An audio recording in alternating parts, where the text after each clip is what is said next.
Tonight we're in Scunthorpe, and welcome to Question Time.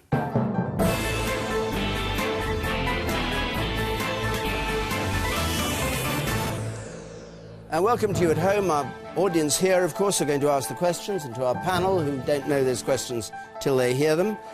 The Conservative Home Office Minister, Damian Green, Labour's Shadow Employment Minister, Chris Bryant. From UKIP, one of the party's leading candidates for this year's European elections, Janice Atkinson. The Daily Telegraph columnist, Cristina, Odone. And the Labour peer, broadcaster and Professor of Science and Society at Imperial College London, Lord Winston.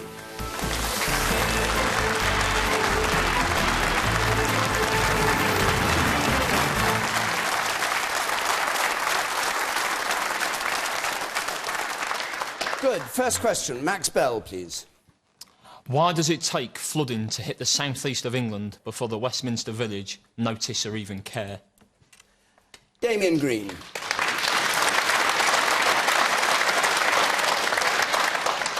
I think that's half fair. I think a lot of it is...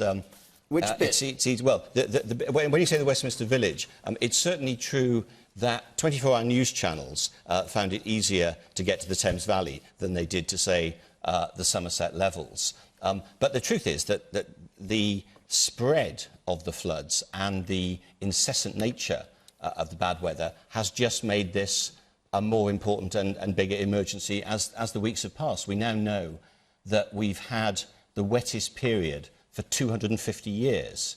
So it's not surprising that the various authorities that are dealing with it are having to catch up around the country. And that's why we've now got schemes to help not just householders, but separate schemes to help farmers, rate relief for businesses and so on, because this is a very serious emergency in large parts of the country. And people need and deserve that help, and that's why the army have come in, and obviously the police are doing a good job, as they always do, and getting those... But Max's point is different. It's that this has only happened because the flooding's in the southeast, isn't that right? No, you're absolutely right. Here in Scunthorpe, we've got both the River Trent and the River Humber, which are extremely liable to flooding. Back in December, villages barely 5 miles down the road hundreds of people had to be evacuated. There are members of the audience here who had to raise thousands of pounds because they weren't getting any help. There was no news coverage. Nobody cared. There weren't any statements. There wasn't anybody going around in wellies looking daft. If it's not within 10 miles of London, they don't care. The severity...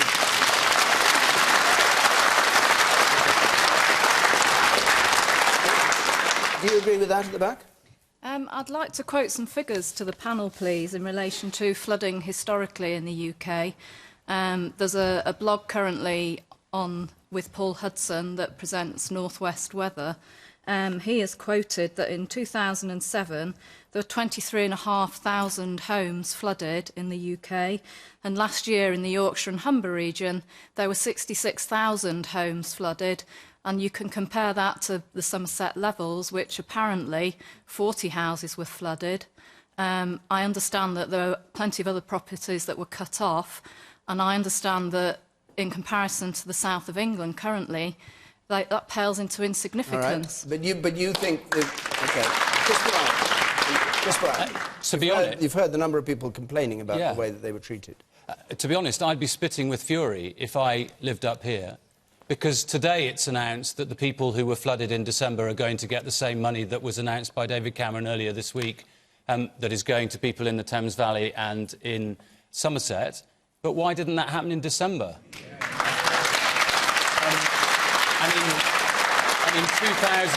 In 2007, there was major flooding, as the lady just referred to at the back there. Major flooding in Hull. We had a scheme up in place in 2 weeks. It's 2 months that we've been talking about here, and longer in relation to the North East. And I remember when I was first elected in 2001, we had terrible flooding in the Rhondda, in 2 very small areas, and it was because basically the local authority there hadn't cleaned out the various water channels for a long time. There were bricks and all sorts of stuff in there, and that had built up. That meant that the water built up behind. And secondly, because the pumping station was frankly Victorian, and I get really depressed that we still talk about Isengard Kingdom Brunel's engineering and wanting to protect that. And what about modern engineering? Why are we still relying on Victorian engineering? But let's go back to the point. You attacked the government, in effect, and everybody here was critical of the government for doing nothing in December. The £5,000 people are now getting as a result of what happened in the Thames Valley. Why wasn't it offered here? It was, as I remember, the local council actually set up a compensation scheme straight away, which was very good and very sensible. And I think, I mean, I quite take the point. I remember at the time thinking, why is this not being reported? And the truth was, as I remember, it coincided with the death of Nelson Mandela, and the entire world media decamped to South Africa. So actually, I completely agree. It was certainly underreported. Okay. You sit up there on the right. Yeah. I think there's a serious lack of planning for flooding. There was, I think, David Cameron. The reason that he had no involvement for maybe 6 to 8 weeks was because he was letting the guys on the ground get into some kind of order as to what they were going to do with the floods. You know, for a start, people say, "What's David Cameron going to do? What is he going to do? Build a wall around the country?" You know, there were 60-foot waves crashing in on some of those beaches. We can't stop those kind of floods. Well, we're talking about groundwater now that's coming up from the water table. We can't prevent those kind of floods. That's going to come up. We've got that much rain coming down. And when I refer to the lack of planning, is it not now about time that the firefighters were used as a statutory obligation to respond to floods?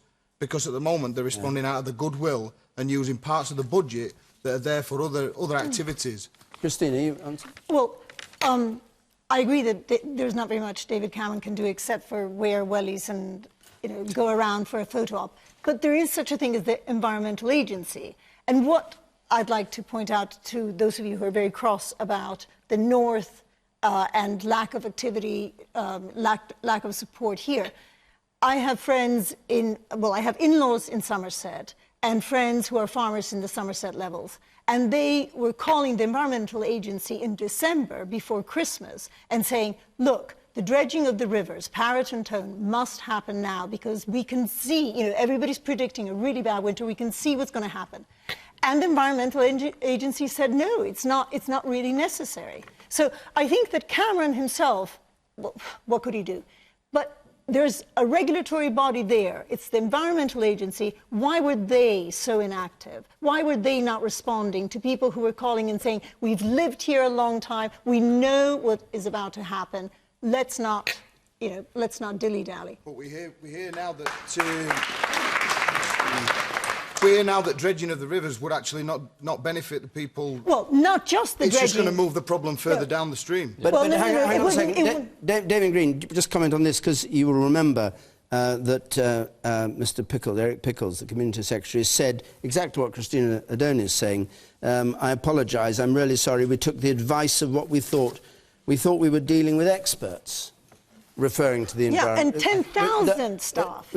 Was that right? Is that the feeling in government, that you were let down by the Environment Yeah, Agency? I mean, the feeling very strong. Or let down by Eric Pickles, one or the other? No. It's that there is clearly a crisis which we need to sort out. And clearly... Yeah, but just about the not Pickles. everyone Let's does just things... stick with the Pickles. No, I mean... He was very clear. He went on television and said, we thought we were dealing with experts. He criticised the Environment Agency for being responsible. My understanding, and I don't intend to become...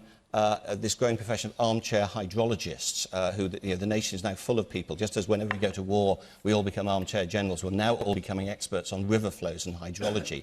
And I'm conscious that I'm not an expert. But my understanding is that in the Somerset levels, dredging might have helped a bit, but actually wouldn't have been a magic bullet. And in other places, such as the Thames Valley, there are so many locks and weirs and so on that you don't actually alter the flow very much by dredging. So it's different in different areas. Let's go back to this issue of whether it's because it was in the southeast that the government acted. You sat up there, the second row from the back. Is it not the fact that it's highlighting the north-south divide again, and there's far more Conservative seats down south than we have up north, and that's why there's an awful more money down there? Lord Winston. Well, I don't think it's a political issue. I think we're missing the point entirely, actually, to tell you the truth. You know, in a way, and I hate to say this because it's a terrible thing to have your house inundated like this wherever you live, but in a way, this is a good thing because it should be an awful warning to what's going to happen increasingly in the future. You know, virtually all sensible scientific opinion is clear that we are undergoing climate change, that there's going to be increasingly chaotic weather around the world, overheating in some places like Australia, flooding in places like Bangladesh, which will kill thousands and thousands of people, hundreds of thousands of people. And indeed, you know, even in Britain, the Thames barrier is now actually inadequate for the purpose. Perhaps it would be good if Westminster were flooded, I don't know. But actually, quite seriously, you know, it is shocking to blame any minister or indeed the Environmental Agency. The Environmental Agency certainly has been underfunded, that's very clear, and therefore it couldn't respond in the way it should have done. I think it's regrettable that Chris Smith didn't visit the places earlier as its boss. I think that was a big mistake. But, you know, in a sense, one has to say that really, you know, 1,000 years ago we had King Canute, and in a sense David Cameron's looking a bit like King Canute, you know, looking at the waves which are inevitably going to come in. The sea level has risen by 20 centimetres. We know that there is measured heating. We know that it's changing. And we need to do something about the next generation. For a long time now, scientists have been saying we must look at flooding. It's going to be one of the most serious consequences of heating. It's not just simply that crops dry up or the shortage of water. In some parts of the world, there will be far too much water. And we're seeing that, I think, at the moment. And, of course, the trouble is we can't prove that that's the case. But the situation is that now, in a place like Lincolnshire, you're desperately vulnerable. I mean, you've already said that. You know, and one of the problems, of course, is that we know from history that you cannot beat nature. If you take reclaimed land, nature may well try and reclaim it again, and that's a big problem. Let's, let me take... There's so many hands up, I don't know where to go. Go to the person there, yes, you. And then I come to you. I'd just like to come back to the original question, and yes, I appreciate everything that Lord Winston said, but my concern is that nobody did come up to this part of the world, and on the night of December the 5th, 120 homes were devastated in one tiny village. I wonder, can any of you name that tiny village? Janice Atkinson.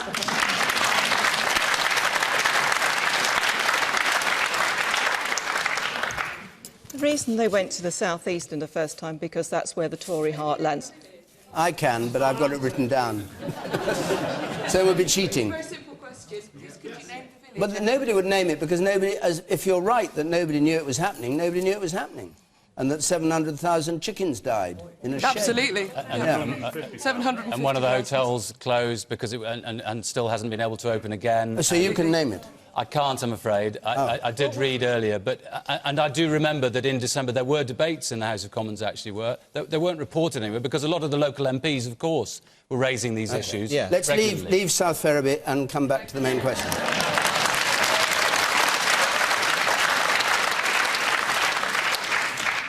We have an environmental agency. They are one of the most... They are the largest populated... They are the largest employer of the whole of Europe. So what were they doing? They weren't dredging the Thames because they're frightened of upsetting the odd newt or the odd mollusk down there. No, it is actually right, Robert. It really is. And we've got David Cameron promising us money. Oh, we've got a blank cheque, an open cheque. We got 1.2 trillion pounds worth of debt. Where's that money going to come from? But this government and the governments before this present coalition, the Tory-led coalition, are spending money on useless wind farms. £1,000 million has been spent on useless wind farms coming up on the train. Now, just a few miles from here, you've got a very rich landowner, and he's invested in hundreds of the wind farms. And the reason why is because there's vested interest in this. There's become an industry in the climate change industry. Now, that man is creaming off hundreds of thousands of pounds of taxpayers' money. That's low-income families, that's pensioners. And that man is David Cameron's father-in-law, and I think that's absolutely disgusting. If we had invested in flood defences and dredged the rivers, then we wouldn't be in this mess. And I would say to you, the reason why that it's not been reported of what happened to the people up here, because of the London-centric media and because the Tory heartlands, and they're all running around in their Hunter Wellies in the Somerset levels trying to shore up their votes and not shore up your rivers. You're not blaming, like other UKIP members did, gay marriage for the God's retribution for the floods, are you? No, I don't think so. You've pulled back from that position. I've never held that position. I thought never it was held never that UKIP's position. official. No, but he was a Tory, and what's interesting about that? He was a Tory, he was a Tory. He was a Tory councillor. This man was a Tory councillor, and he was always spouting this type of rubbish. But as soon as he stepped over to UKIP, and all of a sudden, you know, the old parties are all over us. Chris's party has actually got a unit that's dealing with UKIP at the moment, but they should actually be dealing with the policies. All right. Their policies that affect people. Can I return to flooding? There'll be people watching this programme worried that their house is going to flood, so I think it's a serious issue that deserves serious attention. And I just disagree flatly with Janice about wind farms and those who clap saying they're a terrible waste of time. Because if you take Robert seriously, who's, I think, the most distinguished scientist on this panel, and if, therefore, you think it is likely or even very possible that climate change is caused by man-made emissions and that climate change is contributing to these terrible events that we're seeing, then actually having renewable energy to generate our electricity is a good thing. And it's a good thing that we're moving down that route. I agree with that. But I also want to disagree with another point, which is I don't think dredging is always the answer. There are places where, as Richard Benyon, who was formerly a Conservative minister, I'm going to praise the Conservative minister.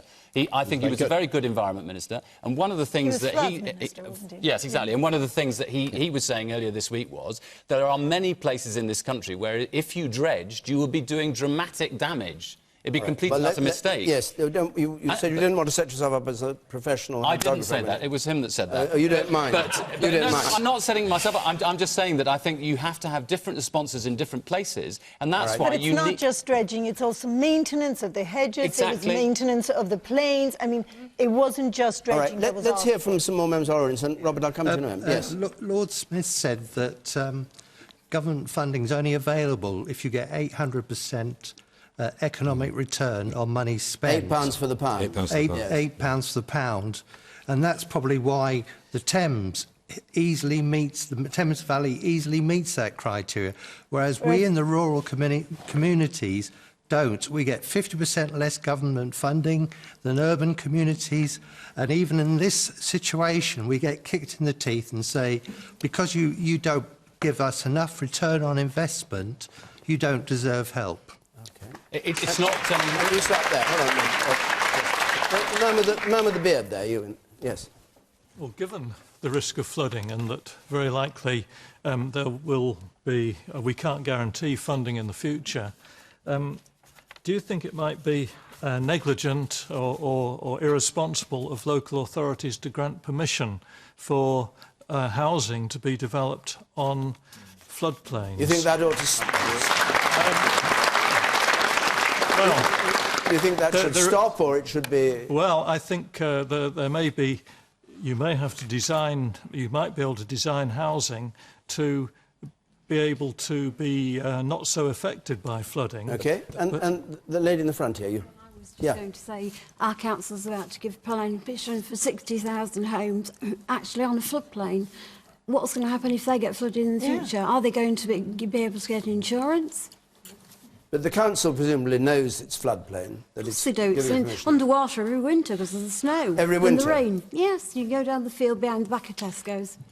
We're here, right here in Scunthorpe? Yeah. Okay. And you, sir, at the very back? Yeah, I mean, North Links Council actually, or certainly parts of North Links Council, are not really keen on that. But there's actually very little planning criteria that we can avoid doing it. Just going back to... Are you on the council? Yes, I am a councillor, yeah. What, and you say you can't say no because you get appealed and it's turned down? The appeals so far this year have cost us in excess of £400,000 when we've tried to stop them. That's not for flooding. There's other things. So we try to stop things. But going back to the flooding in Ferriby and Barrowhaven, I was actually down there. I got my feet wet. And was there for 5 days afterwards trying to help people. It was an absolute tragedy. I came across a guy in a foot of water in his slippers who joyfully told me, he was very stoic, joyfully told me I could have done without this. I'm actually just come back from hospital. I've had my first chemotherapy. It was devastating for those people. However, I do feel, and I'll not be popular, I've got to give a sense of proportion. In 1953, when the flood defences were not as good as they are now, and we were flooded by a flood that was not as serious as the one that we've just had, 300 people were killed, 300 plus people. Thankfully, nobody was seriously injured or killed, apart from 75,000 chickens, 45 sheep, and a dog. Now, in looking at it, and I'm going to give a bit of a plug to the Environment Agency. The Environment Agency in Barton invested a lot of money because we have a haven that comes in, which was the old harbour into Barton.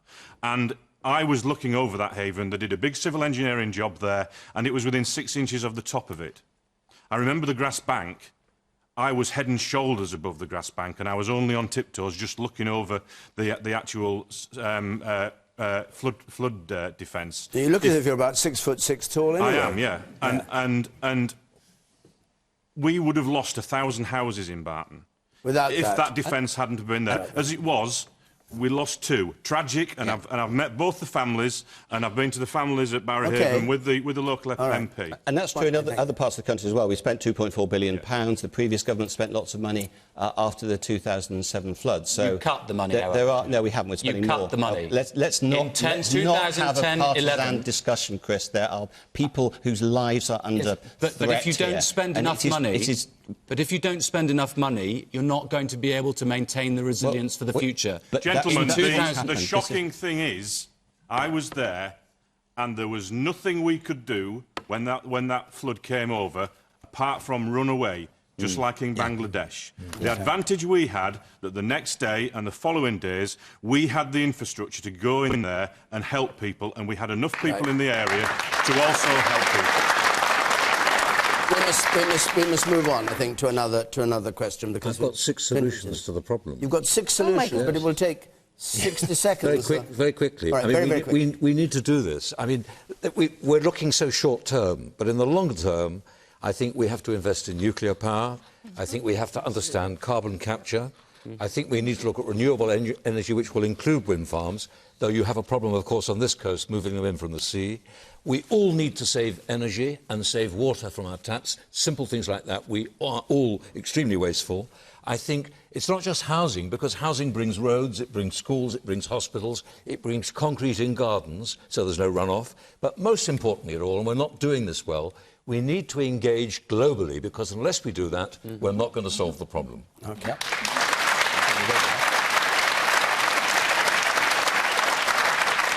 So, do join in tonight's debate by text or Twitter. Our hashtag BBCQT. You can follow us at BBC Question Time. If you're texting 83981, the red button says what others are saying. Stuart Moore, please. Stuart Moore. Are the British establishment trying to scare the Scots into voting to stay in the UK by refusing to let them keep the pound? What's your view? Well, I think Scotland are entitled to the pound as much as England, as we are down here. We all share it, and I just think, for once, you see, it's very rare. All the parties seem to be coming together for once. It'd be nice to see it more often. But the Labour Party, the Conservative Party, well, should I say the coalition, are all now coming together to, it looks to me, to bully the Scots into voting to stay with the UK. Cristina Odone. Well, it did look like unity, that. is it bullying? It did look like that when you have Danny Alexander, George Osborne and Ed Balls all, ganging up. And as you said, a unity, a political unity that the floods somehow didn't give rise to.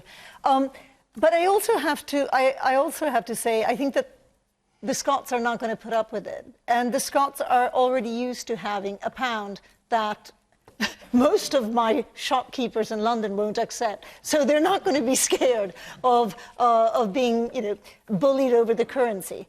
Whether in the end it is a good thing for the more serious question of, will Scotland break away, be independent, will Holyrood detach itself from Westminster? I'm not so convinced. I think a united kingdom is a better kingdom. But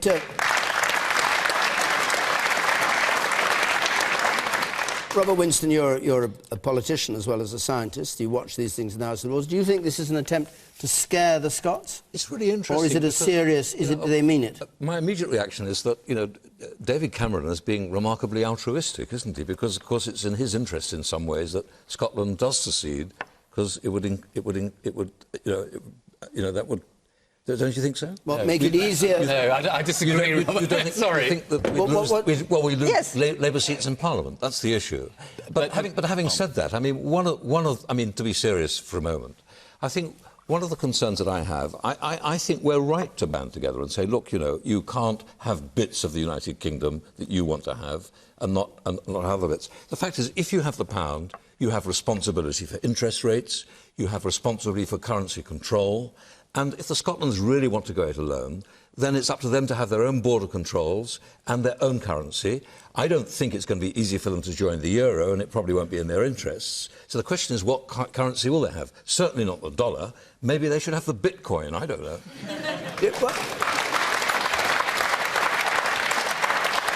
You sit at the back. Do you think the establishment in Westminster is trying to bully the Scots into voting no? I think they've played right into Alex Salmond and the SNP's hands, actually. I think they've just stirred a hornet's nest up there north of the border, and I think, it's going to backfire against them, and I think the Scots will vote yes for independence now. It's that big. Simply because they feel bullied? Yes, absolutely. The Scots, we know what they're like. They're rebellious, They don't particularly like us, and especially not the Tories. I was up there a few days ago, and, they're really, a Tory government. I think the next government will be Labour, but I think that will be too late. I think being in September, they'll vote independence for sure. I'll come back to you in a moment. Damian Green, do you think there's an animosity towards the Tory party in particular, which makes this a counterproductive thing to have done? It's not our heartlands, but I disagree with sort of almost all of that, actually, to be fair. Robert's right, actually, and I'll make myself unpopular by speaking in praise of politicians and political parties. Everyone assumes political parties are only in it for their own narrow self-interest. It is clearly in the partisan interest of the Conservative Party for Scotland and its dozens of Labour MPs and its one Conservative MP to break away. We are campaigning as hard as we can, absolutely united party, to keep Scotland in the United Kingdom, because we think that's right for the United Kingdom and we think it's right for Scotland. So anyone who says that politicians are only in it for themselves should consider that. And Robert, as a member of the Labour Party, is very good. But the Prime Minister hasn't been up. The Prime Minister is not going up to Scotland. He is. The Cabinet's going up to Scotland shortly. But he's not going to debate with the Scottish National. Well, and nor should he. Because only the Scots have a vote. So the debate in Scotland needs to be between the two campaigns in Scotland, between Alex Salmond and Alistair Darling. And I don't think the Scots will feel bullied by this. And I also, as it happens, think the Scots will be far too sensible to vote to separate from the rest of the United Kingdom, because it's in Scotland's interest as well. Because this is a reality that if you are a different country, you can't say, but we're going to have a say in your currency. And you can have different sovereign countries that come together and share a currency, and we've seen it in the euro, and that has caused a lot of strains, particularly for smaller countries. And in effect, the Alex Salmond plan would be to impose that kind of thing on everyone in the rest of Britain as well. We would have two different countries trying to run a currency.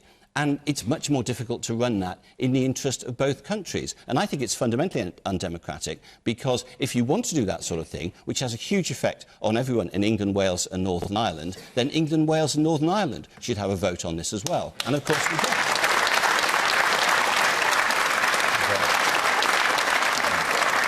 But what kind of vote would you give England, Wales and Northern Ireland? That prevented Scotland becoming independent if it chose to? Well, if Scotland go to war, Scotland can vote on independence. What I'm saying is that if what Scotland is saying is that we want to run your currency as well, then clearly we should have a say as well, only in those circumstances. All right, go back to you, sir. Yes. I'm sitting on the fence, really, although it was my question. I'm sitting on the fence, and as a half-Scot, my mother's Scottish, my dad's English, I live in England, but I can understand where the Scots are coming from if they do vote to go independent, because they don't vote for Conservatives in Scotland, but yet are always run by Conservatives. That, if I was living up in Scotland, that would be my reason to go independent, irrespective of any other idea. Janice Atkinson, what do you think of today's action, all three main parties, and UKIP as well, yes, or not? Well, no, I absolutely agree. UKIP said the same, endorsed the thing about we can't sterling. keep the pound. We can't keep the pound. He actually sees his future in Europe, so let him have the euro, and we'll see how far he gets with that. We actually believe that we're stronger together, we're better together. But when they have their referendum, and aren't they lucky they've had a referendum, because we're being denied a referendum. Dave has agreed to give them a referendum, but Carstein Dave won't give us a referendum on Europe. You can have one. I think we'll get one. Well, no, Carstein Dave, we don't actually believe Carstein Dave on that one, because he's promised it before. But, do you know what, at least they're having their referendum.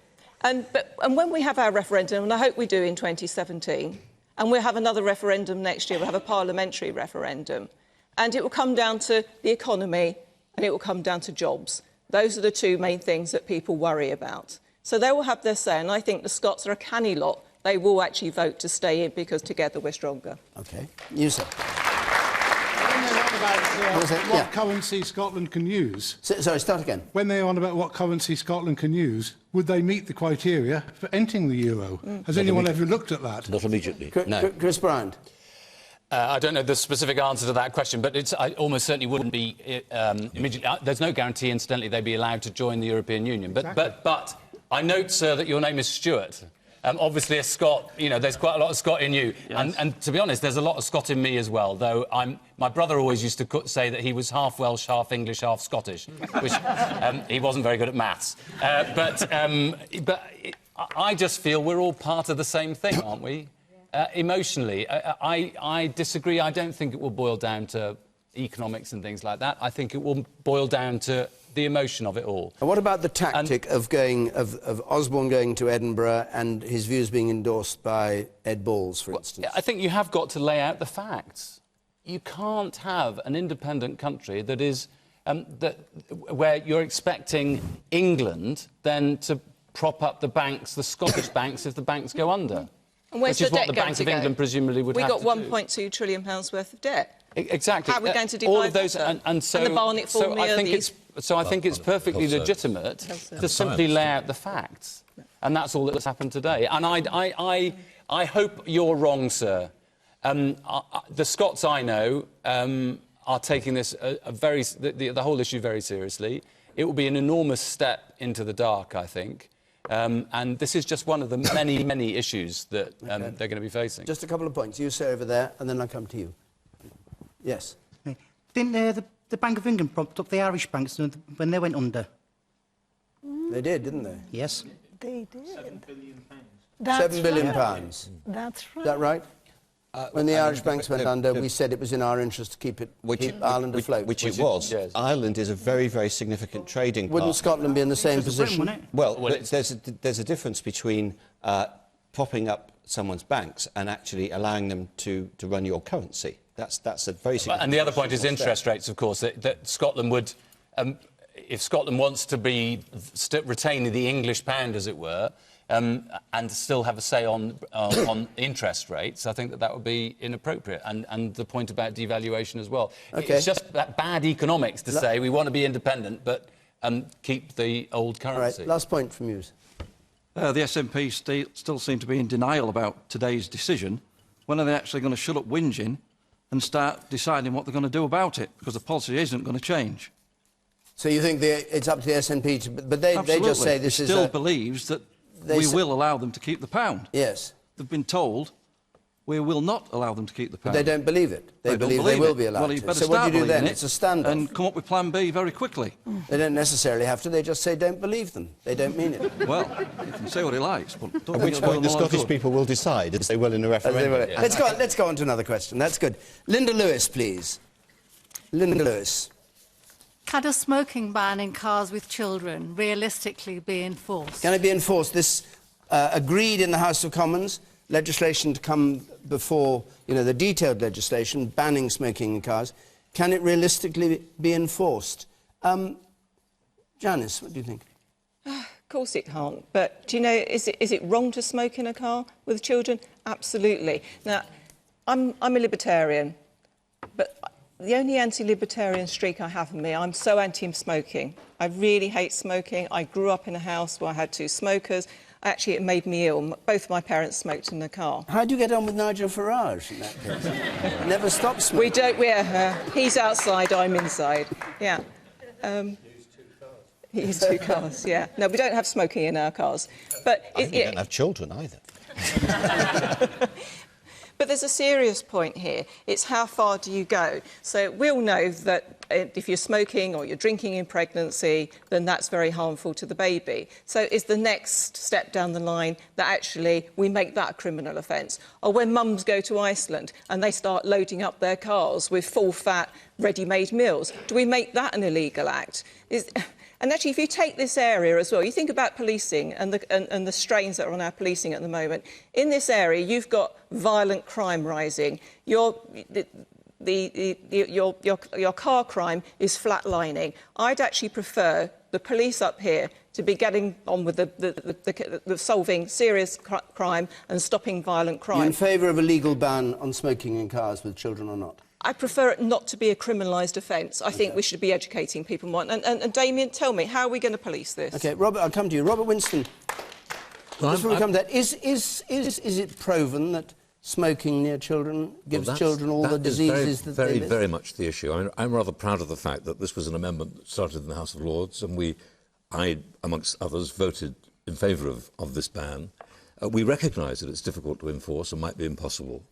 But to be honest, the evidence that it really damages children in general, passive smoking, isn't quite as good as is made out. It probably does do, but there isn't long-term evidence to clearly demonstrate that. But I would say that really smoking in a vehicle when you're driving it under any circumstances, with or without a child, is dangerous. Because you just ban smoking in cars, period. Because the moment you're distracted, you drop the cigarette, it's on your trousers or your skirt, there's a smell of burning, and you're distracted, you're then a danger to other road users. And if the child at the back is fractious as well, you're doubly dangerous to other road users. So I really think that's a real problem. But it's interesting because you're not saying it's a danger to children's lungs, and you're saying it's actually bad practice when you're driving. I'm saying it probably is bad for children's lungs. Many doctors are absolutely certain it's bad for children's lungs, but actually the clear published evidence isn't quite as good as was stated in Parliament. It's certainly not good to smoke around children for lots of reasons, not just the damage to their lungs, but the habit and copying children mimic their elders. But I think, whether it's restrictive or not, and it is a law that's difficult to enforce, nowadays, with photography on motorways and roadways generally, it's very easy to actually pick up people who are smoking in cars. You could actually see that. And I think if you are at risk of prosecution, it may not be such a massive amount of police time after all. It's more surveillance, it's more Big Brother watching us. We are surveyed. We are surveyed in our cars. Well, I'm not saying that's right. Damian Green, you're responsible for the police and for criminal justice. What was your view about this ban? I think that smoking in cars in front of your children is disgusting and stupid, and you shouldn't do it, mostly, I think, for the reason of setting an example. I take Robert's view on medical evidence. I was interested in that, but you shouldn't do it. It's a bad thing to do. But I voted against the ban, and I voted against the ban for 2 reasons. One, because I'm the police minister, and therefore I spend a lot of my time worrying that the police are doing what most people want them to be doing most of the time, and so just piling new criminal offences onto the statute book, meaning that the police have to enforce them, means that whether it's a huge amount of time or a small amount of time, that means less police time available for stopping violent crime and doing all that kind of thing. And also because I think there are a large range of activities that I personally disapprove of and wish people didn't do, and certainly don't want them to do anywhere near me, or that society as a whole doesn't like people to do, but which we still shouldn't make criminal offences, because I think the state interferes too much in our lives. Yes, I'll get back to you. Yes. Yes. The lady there in the second row at the back who asked the question. Yeah, I'm wholeheartedly in favour of the ban, and even if it can't be enforced, any small steps that make people think about their actions, I think, has to be really good. But what I'm slightly cynical about is the government that's trying to bring it in. I mean, we're aware that it's down to education. They're the government that is trying to close down the Sure Start children's centres, where the root of education for families is. OK. And you, who I nearly called on and didn't quite. Yes. Well, I'd quite clearly like to reiterate that point. Surely if just because it is hard to implement, surely does that mean that you shouldn't implement it? Because it would just make people think twice before they smoke if a policeman is to see them, and maybe they might get caught. So the problem is not to obviously implement it. The problem is you just need to make people think twice before they start smoking. Can I answer that very directly and very quickly? Yeah. The problem is, if assuming this, and I'm a parliamentarian, I was cut off before I say, as a parliamentarian, I respect the will of Parliament. I was on the losing side of this vote, so we will go ahead with it. But the idea that you pass something into law and then it doesn't matter whether it's enforced or not is not true, because if in 3 years' time nobody has been prosecuted for smoking in their car, then two things will happen. One, people will start doing it again, and secondly, people will think they're passing laws that they don't enforce, and that brings the rule of law into disrepute, and that's a bad thing in itself as well. But I just say, first of all, the law presently requires people seated in the back seat of a car to wear a seatbelt.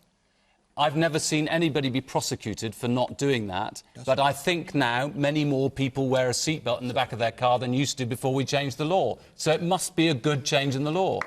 And secondly, I think probably in my constituency, former mining constituency, lots of people had really bad chest complaints from working in the mines. But actually, the single most important thing I did as an MP for the health of people in my constituency was voting to ban smoking in public places, because it means fewer people smoke, fewer people will die of smoking-related illnesses. And the third thing I'd say is I remember my mum. She smoked like a chimney. She never stopped. All day, every day, she smoked. The worst place for me was in the car, because it was in a really small place. She would pretend that the cigarette was outside the window, but frankly, it always managed to blow straight back into the car, and I hated it. And it's a sort of set the children free moment, I think. OK. The gentleman up there on the right. I fully agree with Lord Winston about smoking in cars. I mean, people have been fined for eating apples, chocolate bars and things like that. If you drop an apple, it's not a problem. I used to smoke when I was a lot younger, and I've dropped cigarettes in cars and blind panic sets in. So I think it's not a bad idea at all. Cristina, Odone. You know what? I don't have a car. I used to smoke. I no longer smoke. But I still didn't like this. I just don't want laws telling me what I can do or not do with my children in the car that we don't have. I feel really uncomfortable with it. And, you know, I think that parents, yes, of course, we must promote, you know, anti-smoking education, not legislation, but education. Tell parents again and again, don't smoke when you're pregnant. Don't smoke, you know, anywhere near your child. Passive smoking is bad. But a law to do this, it's as if the government were telling us that the government is a better parent than we are. And do you know what? Yeah. Do you know what? I don't think it is. When we have children in care of the government, those children are not doing well. Care homes are terrible places. Those reform institutions where young offenders go, they're terrible, they're abysmal. That's where self-harming youths and suicides are, you know, skyrocketing. I don't think government is always best when it comes to our children. I think we are. Now, what do you want? Thank you, Cristina. The law also presently says that if children are seated under a certain age in the back of a car, they have to be in a children's seat. Would you remove that legal requirement? Because that's the logic of your position. No, it's not the logic of my position. It is, because it's the government telling people how to carry their children in the back of a car. There's certain room for legal interference. But let's not interfere at every step, in every second of our lives. What about a ban on children smoking in front of their parents in the car? I I wish we could do that. No mention of that. The gentleman in the tie, who looks as if he would qualify for that if he was smoking. Christina's point. Yes. Is the slight loss of liberty imposed by the government not justified in the safety which is ensured of the children in the cars? Absolutely. Okay. I still don't buy it. I don't buy it. Okay. But you look like my stepson when you said that. Last point from you up there, that man in the blue shirt. Oh, sorry. I just don't understand why anyone would defend the right to be able to smoke in front of a child in the car. Okay. Take a question now, please. We've got 10 minutes left or so from Paul Foster. Should the UK take its lead from the Swiss when renegotiating its relationship with Europe? Yes, Switzerland had a vote. Switzerland is not part of the EU, but it has very close and complicated relationships with the EU, which involves accepting a lot of EU practices, including free crossing of borders, immigration, taking up jobs. And they had a referendum and decided that they weren't going to do this any longer. And they're going to have to renegotiate it with the EU, and nobody quite knows how it's going to turn out. But should the UK take a lead? What do you think? Do you think we should have a referendum on that? Oh, absolutely. Well, in UKIP, we believe that we should have a referendum on an awful lot of things. What do you think of the Swiss action, though? Oh, an example for us? Absolutely brilliant, because they have control over their borders. They have control over their financial services industry. They have control over their tax. They're rich. Oh, to be like the Swiss. But there's a serious point here. Is that not a serious point? Brussels won't allow them to keep that vote. Brussels will overturn it because actually it's against the single market. And part of being part of the single market is open borders, completely open borders, uncontrolled immigration. So they voted against it. And just like the French were told and the Irish were told, when they voted no, they didn't want certain things, then they were told to go back and get the right vote. Now, Viviane Reding, one of the EU commissioners, was over in the week, and she thinks that we're a bit thick to have our own referendum because actually you don't understand the real issues facing us at the moment. And she's saying also that 70% of our laws come from Brussels. So if you were the Swiss, why would you want 70% of your laws to come from Brussels? Well, hang on, because basically it's made them redundant, or maybe that's a good thing, and you can have a referendum on the things that you want. So to be like the Swiss, absolutely. But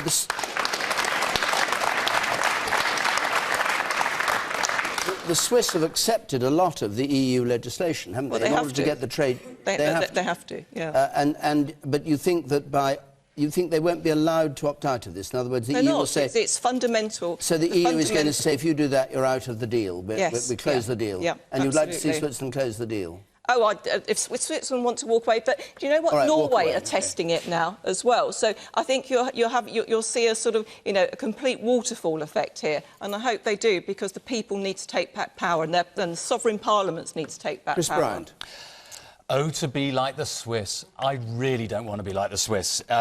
For a start, they have to implement everything that the EU comes up with, and they don't even get to sit at the table to decide on what the rules are. So it's an absolute nonsense to say that we should be like the Swiss. And no, I don't want to say that Europeans shouldn't be allowed to come into this country, and that there should be some kind of cap on the number of Europeans that come into this country from other members of the European Union. Because guess which is the country that has most nationals living elsewhere in Europe? The United Kingdom. 2.6 million Brits living elsewhere. Now, yes, some of those are retired people who are wealthy and own their own homes in Spain, but some of them are over 65 and using the NHS for free, something that they never contributed to. So I believe passionately in Europe, because I think in the end, I know some people dismiss and they say that the only reason that we've had peace in a continent that has been at war historically for centuries and centuries is because of NATO. I don't believe that. I think it's because people sit round a table and negotiate their way to peace these days, and that's partly because of the European Union. And I tell you one other thing. When was it that Britain became so pathetic that we said, oh, we're just worried about other people coming here. We're not worried about what opportunities there might be for us to make our way in France and Germany and Spain and Italy, to make big businesses in other countries. What's the country that invests most in this country? France. We should seize hold of our membership of the European Union and say, yes, we believe in it, we're committed to it, we're not going to renege on it because it's been good for this country.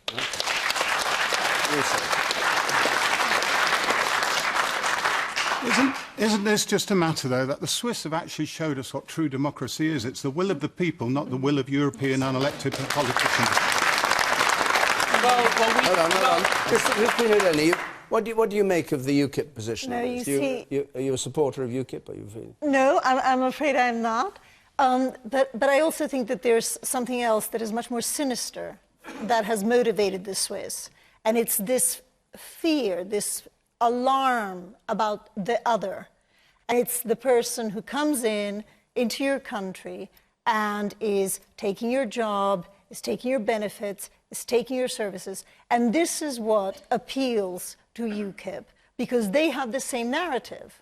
And I think that you can protect your identity, you can protect your legacy, your heritage, without making other cultures into a threat to your happiness. And I think when we are sitting here in Scunthorpe and we're thinking about, you know, the biggest employer around here, Tata Steel, it's Indian. You know, let's not forget, immigrants of all kinds are either giving us incredible opportunities like Tata Steel or working their somethings off. And guess what?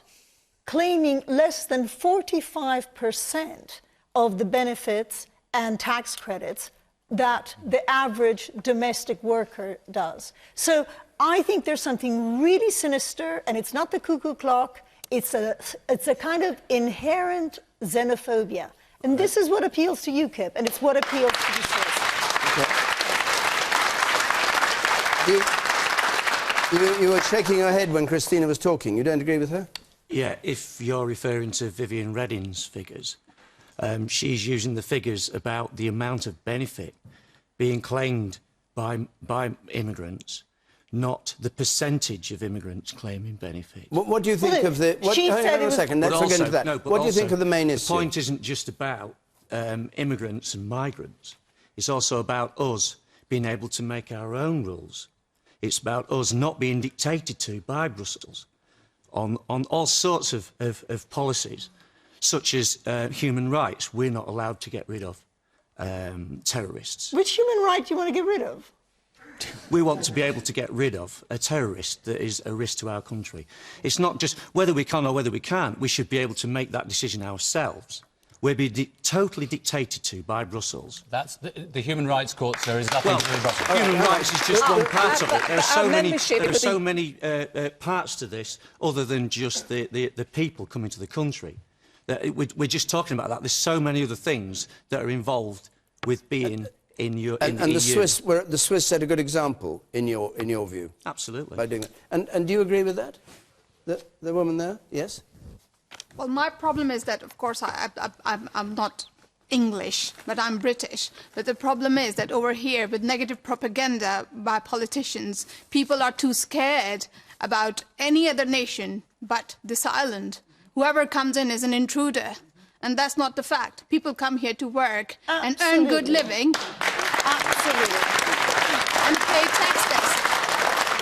Look, we in UKIP want the brightest and best from around the world. I'm actually quoted in the Hindustan Times to say I want the brightest and best from India and China. We have no problem with that. It's sheer numbers. But the negative propaganda, excuse me, I have to finish this. But the negative propaganda, what it does is that even though I'm working as a doctor, in the street, I'll still be called a Paki.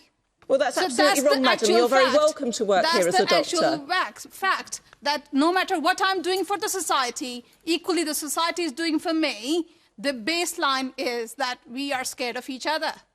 Damian Green, you want to take issue with UKIP on this?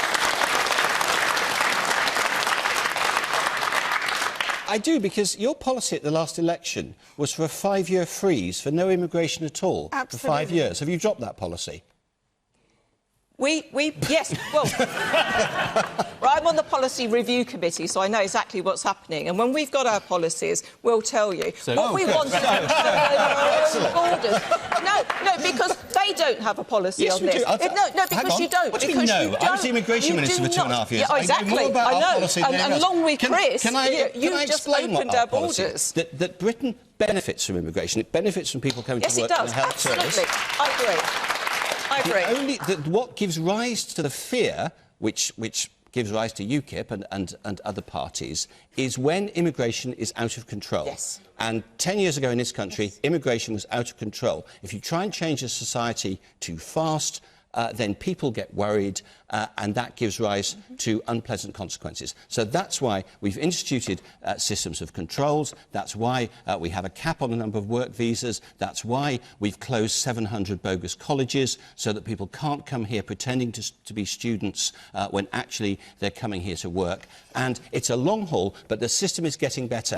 Controlled immigration is beneficial to this country. What do you say to the man there in the centre, member of the audience, who said that the Swiss at least showed they're in control of their own policies and they have a vote on it and they decide, and that's democratic? Well, so do we. I mean, all those things that I've just explained were passed through the British Parliament. They were put into power because we won a general election. All right, and you there on the right. I just want to know how you define who the brightest and the best are. Surely that's just opinion. No, you can't just say, oh, we're going to have the brightest and the best people here, because you cannot judge that. Robert Whether Winston. someone has a job as a doctor doesn't mean they're a wonderful person. I mean, not saying that doctors aren't wonderful people. She may be. You can't judge She that. is. Robert Winston. We've hugely benefited from people like yourself over there as doctors in this country. But I'm a little bit concerned, Damian, about what you say. You know, you've just introduced the most restrictive immigration bill. And in particular, there's one area that's very, very of great concern, and that is the restriction on students coming into this country, which is an £11 billion industry, at least, if not more, given the IP. But having said that, let's come back to Switzerland. Perhaps we should come back to Switzerland. Can I answer that point directly? Because what's happened is that the number of students has reduced because of all these bogus students. The number of university students coming into this country, which you and I both want to see, has increased. So look beneath the aggregate figures. And the number of students coming from India and China has fallen by a third. Okay. Robert, you have the conch, because we have 50 seconds left. I mean, there's clear evidence that students are being put off to apply to universities, certainly in our main universities, like the Russell Group. There's no doubt we have the figures. All right. And it's massive. But we'll come back to Switzerland, because I really think what Janice is completely out of touch. Forgive me, you would not want to be like the Swiss. You know, they have a totally different system of government. First of all, there's part of Switzerland that would really like to be in the EU, for example, around Geneva. There's another part around Zurich that absolutely is implacably opposed to Europe. So that's a division. And secondly, of course, they have a multiplicity of little parliaments that have all sorts of referenda, which we would never have on insignificant subjects. And actually, most of the time, they don't really do much for really changing the Swiss mentality or the Swiss attitude. And one of their problems is that they haven't benefited from immigration in the way that we have. It's been quite clear that they haven't, and that's a major reason why I don't think we would want to be like the Swiss. But 25% or more of Switzerland is immigrants. Yeah, but I mean, you try and buy property in Switzerland. You try and deal with They have a huge problem with their currency because it's massively valued, and I think they have very big problems. All right, let's leave it there. We have to stop, I'm afraid, Chris. Our hour is up. Thank you all very much. Next week we're going to be in Swindon with Question Time, and we'll have the novelist Jeanette Winterson and the philosopher Roger Scruton on the panel. The week after that we're going to be in Newport in Wales. So if you'd like to come to either programme, Swindon or Newport, you can apply on our website. The address is on the screen there, as always, or you can ring 0330 123 9988. If you're listening to this on Radio 5 Live, the debate goes on Question Time. Extra time, as always. Look, I'd just like to thank our panel very much indeed, and all of you who came here to take part in this edition. Really great to see you. Thank you very much indeed. From Scunthorpe until next Thursday night. Good night.